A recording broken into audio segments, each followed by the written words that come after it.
Cease fire के दौरान ही एक दूसरे पर जमकर जबर अटैक किए।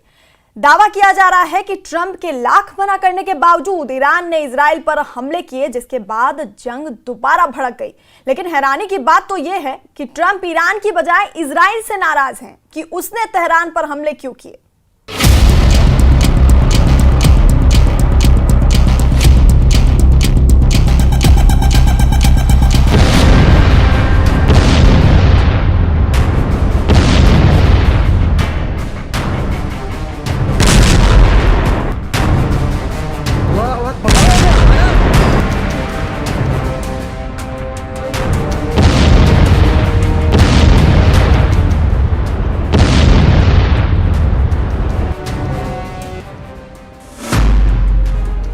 सीज फायर में डबल अटैक, इजराइल में कोहराम।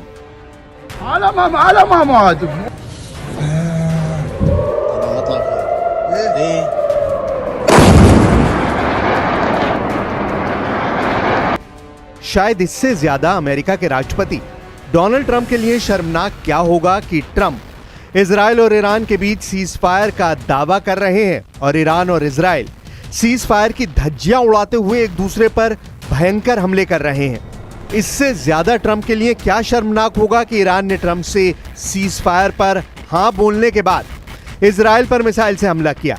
वहीं दूसरी तरफ इजराइल ने भी ईरान पर हमले शुरू कर दिए हैं।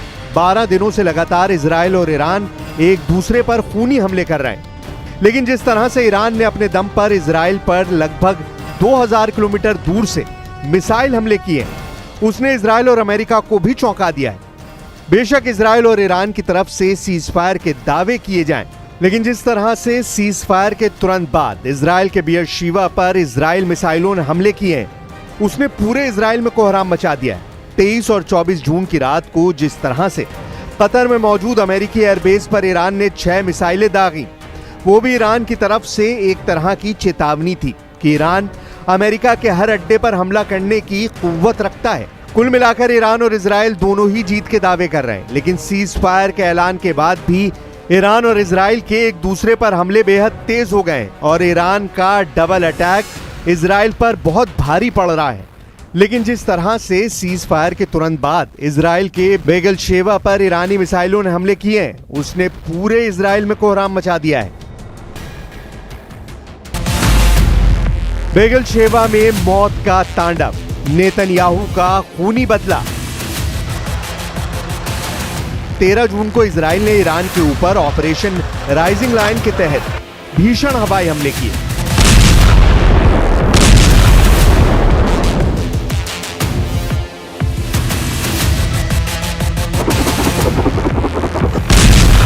तेरह से 17 जून तक इजरायली हमलों ने ईरान की कमर तोड़कर रख दी।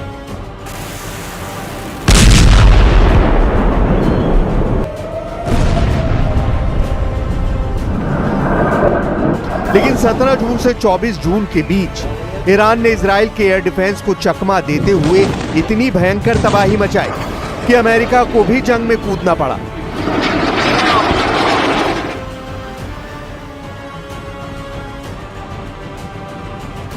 ईरान के फोर्दो, नतांज, इस्फहान परमाणु ठिकानों पर बंकर बस्टर बम और टॉम क्रूज मिसाइलों से हमले किए गए। लेकिन ईरान ने तुरंत कतर पर अमेरिकी बेस पर 19 मिसाइलें दागकर अमेरिका को हैरान कर दिया। ट्रंप ने ईरान को किसी तरह से सीज फायर के लिए मनाया, लेकिन जैसे ही ट्रंप ने इजराइल और ईरान के बीच सीज फायर का ऐलान किया, ईरान ने सीज फायर के ऐलान के तुरंत बाद इजराइल के बेगलशेवा पर आधा दर्जन मिसाइलों से हमले कर दिए। बेगलशेवा की तबाही देखकर प्रधानमंत्री नेतन्याहू के होश उड़ गए।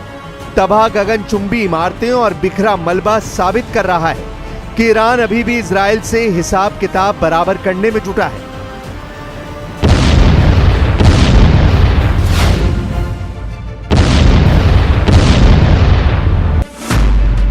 इजराइल पर 6 बार ईरान ने बैलिस्टिक मिसाइलों से हमला किया है। टाइम्स ऑफ इजराइल की रिपोर्ट्स के मुताबिक एक मिसाइल बेगलशेवा शहर में इमारत पर गिरी। स्थानीय मीडिया और दावों के मुताबिक ईरान के इस मिसाइल हमले में 9 से ज्यादा इजरायलियों की मौत हुई है, जबकि 20 से 25 लोग घायल हुए हैं। ईरान पिछले कई दिनों से इजराइल के बेगलशेवा पर भयंकर हमले कर रहा है। इधर इजराइल के रक्षा मंत्री इजराइल काट्ज ने भी इजरायली सेना को जवाबी कार्रवाई की खुली छूट दे दी है। काट्ज ने सेना को तेहरान पर जोरदार हमला करने को कहा है। इससे पहले इजराइल के प्रधानमंत्री बेंयामिन नेतन्याहू ने हमले रोकने का ऐलान किया था। उन्होंने कहा था कि इजरायली सेना का मकसद पूरा हो चुका है। यह फैसला उस वक्त आया जब अमेरिकी राष्ट्रपति डोनाल्ड ट्रंप ने दोनों देशों से युद्ध रोकने की अपील की थी।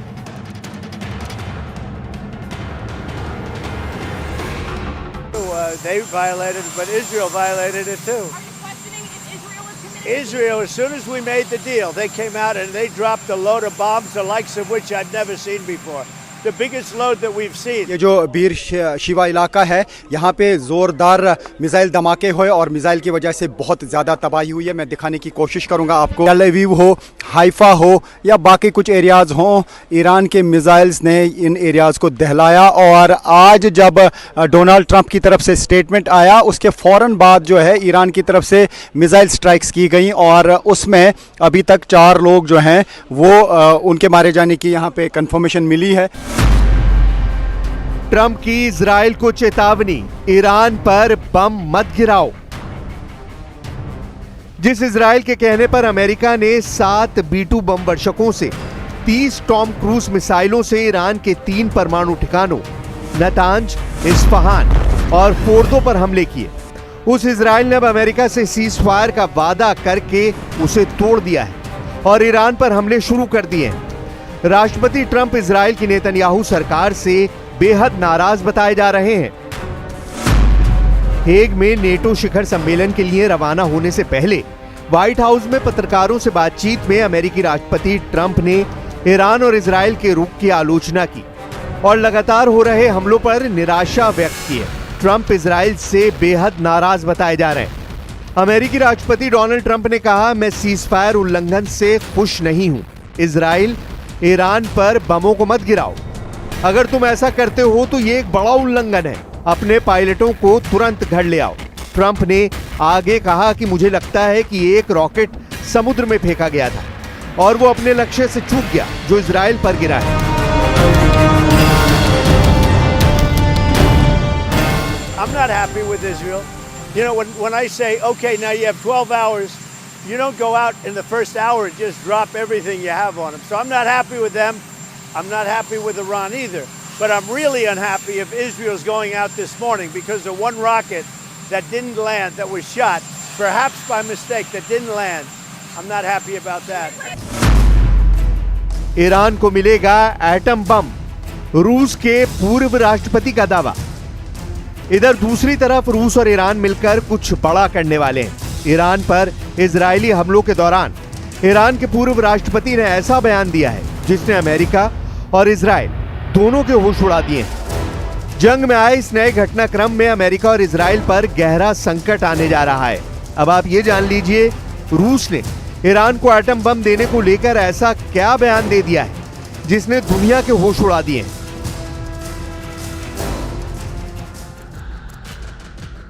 रूस के पूर्व राष्ट्रपति दिमित्री मेदवेदेव ने सोशल मीडिया पर दावा किया है कि ईरान के परमाणु ठिकानों पर अमेरिकी हमलों के बाद कई देश अब ईरान को परमाणु हथियार देने के लिए तैयार हैं। यानी दिमित्री मेदवेदेव के मुताबिक दुनिया में कई परमाणु संपन्न ऐसे देश हैं जो ईरान को जंग के लिए गुपचुप तरीके से परमाणु हथियार दे सकते हैं।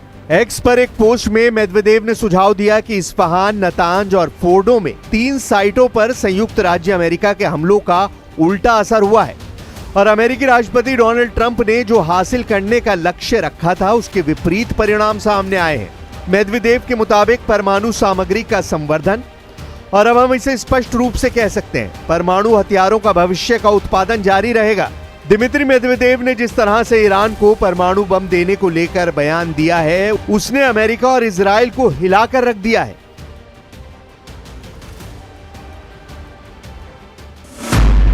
ऑपरेशन राइजिंग लायन, ईरान पर डबल कहर।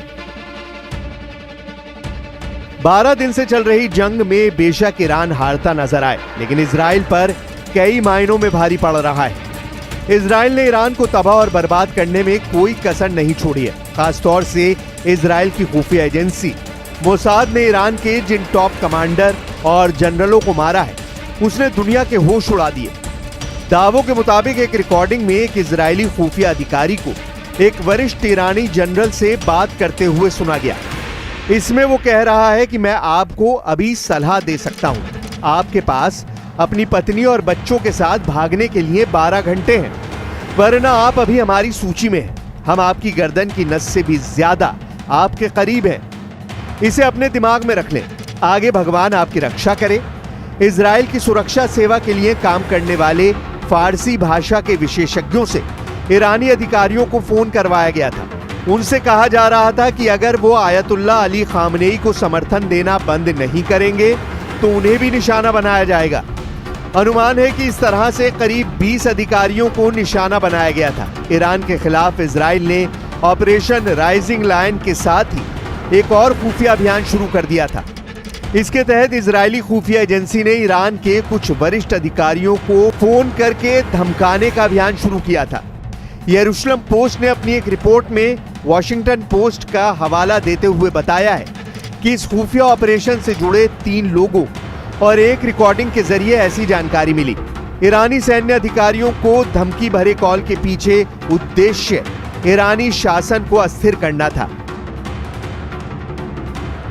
अब ऐसे हालात में अगर सीज फायर के बाद भी इजराइल और ईरान की जंग बंद नहीं होती है तो निश्चित तौर पर पश्चिम एशिया में भयंकर तबाही होगी।